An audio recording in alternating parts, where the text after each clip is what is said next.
నా పేరు సుబ్బారావు. సుబ్బారావు గారు. సార్ ఏంటి సార్ కూటమి ప్రభుత్వం సంవత్సర పాలన గురించి ఏం చెబుతారండి సుబ్బారావు గారు? కూటమి ప్రభుత్వం ఏ ప్రభుత్వం అయినా గత ప్రభుత్వాలు ఎట్లా నడిచినాయో ఇది కూడా చెప్పేది ఒకటి చేసేది ఒకటి. ప్రైమ్ మినిస్టర్కి వెళ్తాయో తెలియదు. మధ్య నాయకులు మాత్రం మంతనాలు ఎక్కువ జరుగుతున్నాయి. పథకాలని కరెక్ట్గా అమలు కావట్లేదు. అవుతున్నాయి, కొంత అవుతున్నాయి, కొంత కావట్లా. అంటే ఎంతవరకు కావట్లేదు అంటారు మరి మీకు తెలిసినంత? చెప్పిన దానికి 90% జరగట్లేదు.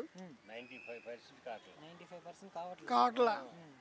కాదండి, ఇప్పుడు ఆయన చెప్పిన మాట ప్రకారం 4 పథకాలు అమలు చేశాను అంటున్నాడు కదా.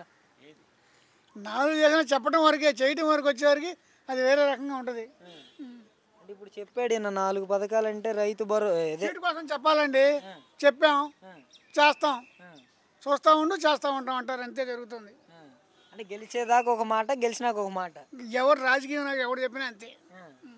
కాదండి, ఇప్పుడు జగన్మోహన్ రెడ్డి గారు కూడా ఆయన నవరత్నాలని, ఇంకా ఆయన సంగతి ఎందుకండి? ఆయన కాదని పంపించారు జనం, ఈయన వచ్చాడు, ఇంకా ఆయన సంగతి ఎందుకు? నీదేదో నువ్వు చేయి. మరి ఎలక్షన్ల ముందు చంద్రబాబు నాయుడు గారు స్టేజీల మీద కూడా ఆయన ప్రెస్ మీట్లలో అంత ధైర్యంగా చెప్పారు కదా, 18 సంవత్సరాలు నిండితే చాలు ప్రతి ఆడబిడ్డకి 1500 ఇస్తామని. సీటు కావాలని నాయకుడు ఎవడైనా ఏదో చెప్పాలి, చెప్పాడు ఈయన కూడా అంతే. మరి ఇప్పుడు ఇవి అమలు చేయాలంటే రాష్ట్రాన్ని అమ్మేయాలని అచ్చెన్నాయుడు గారు అంటున్నారు. నిన్నేగా అంది. అనడానికైనా చేయడానికైనా అలాగే తగ్గిపోద్ది. మీరు మమ్మల్ని ఇబ్బంది పెట్టి మీ బతుకు కోసం మీరు, మా బతుకు మేము చెప్పడం తప్పితే ఇందులో ఒరిగేది ఏం లేదు. మీడియా కోసం మీరు వచ్చారు, మీ ఛానల్ బతకడం కోసం వాళ్ళు విమర్శిస్తున్నారు.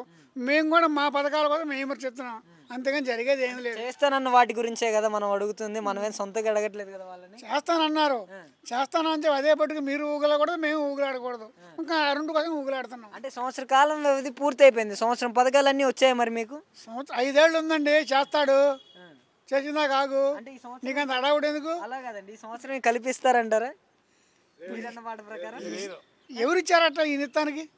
ఎవరినిచ్చారా? అదే అడుగుతున్నాను నేను కూడా. అంటే మనకు సంవత్సరం అయిపోయింది, ఇస్తారని ఆ సంవత్సరమే కల్పిస్తారా ఒకవేళ అంటున్నారు.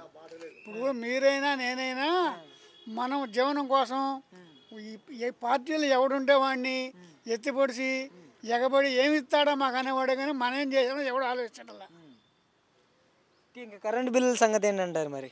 కరెంటు బిల్లులు అన్నావు, ఈ గ్రంథాలయం పన్ను, సర్చార్జీ అని, అవి మాత్రం జనానికి భారంగానే ఉంది.